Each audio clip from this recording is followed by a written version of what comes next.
শিল নোড়া হচ্ছে দুই খণ্ড পাথর যা প্রধানত রান্নাঘরে মশলা পেশার জন্য ব্যবহার করা হয়। শিল ট্রাফি জয়েড আকার এবং মেঝেতে রাখা হয়। শিলের উপর মশলা যেমন শুকনা মরিচ, ধনে, হলুদ, জিরা ইত্যাদি রেখে নোড়া দিয়ে ডলা দিতে হয়। কাটনিওয়ালা কত স্বাভাবিক ভঙ্গিতে পাটার পাথরটি খোদাই করে চলত। কিছুক্ষণের মধ্যেই সারা পাটার গা মাছের আঁশের মতো রূপ ধারণ করে ফেলেন তারা। শ্রমের সাথে শিল্পের সখ্যতা বাঙালি মানুষে যেন প্রথিত। পাটাধার কাটনিওয়ালারা তাদের দক্ষতা আর গৃহস্থের ইচ্ছা অনুযায়ী পাটাতে ধার কেটে কেটে ফুটিয়ে তুলত মাছ, ফুল, লতা ও পাখির ছবি। পাথরে ধাতুর টোকা পড়ে খোদাই হতো, আর থেকে থেকে ঝলকে উঠত আগুনের ফুলকি। বাতাসে পাথর পোড়া বারুদের গন্ধ। বাংলাদেশে অনেক জেলায় শিল পাটা তৈরি করা হয়। এর মধ্যে উল্লেখযোগ্য জেলাগুলো হচ্ছে সিলেট, সুনামগঞ্জ, ময়মনসিংহ, পঞ্চগড়, কক্সবাজার ও নেত্রকোনা। তবে সবচেয়ে বেশি তৈরি হয় জয়পুরহাটের আক্কেলপুর, চক্রপাড়া ও গোপীনাথপুর গ্রামে। ভোজন রসিক বাঙালিদের ঐতিহ্য আজও আছে হাতে বাটা মশলার তৈরি খাবার।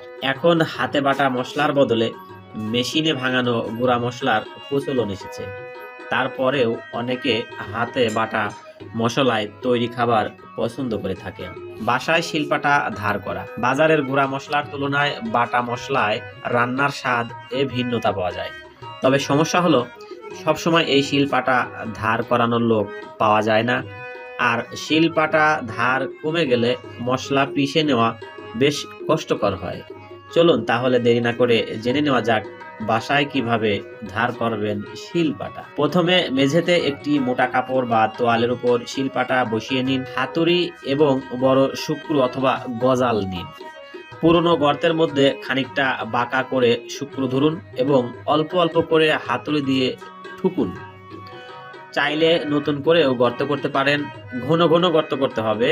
পাটা গর্ত হয়ে গেলে একইভাবে শিলে ধার দিয়ে নিন। সতর্কতা: শিল পাটা ধার করার সময় চোখে বড় চশমা অথবা সানগ্লাস পরে নেবেন অবশ্যই, না হলে ছোট ছোট পাথরের টুকরো ছিটকে চোখে যেতে পারে। হাতে গ্লাভসও পরে নিতে পারেন। প্রিয় দর্শক শ্রোতা, এই ছিল আজকের আয়োজনে। কেমন লাগলো এই নতুন ভিডিওটি? অবশ্যই ভালো লেগেছে, আর ভালো লাগলে চ্যানেলটি সাবস্ক্রাইব করে রাখবেন। ভালো থাকুন, সুস্থ থাকুন। আবার দেখা হবে কোনো নতুন আরেকটি ভিডিওতে। খোদা হাফেজ।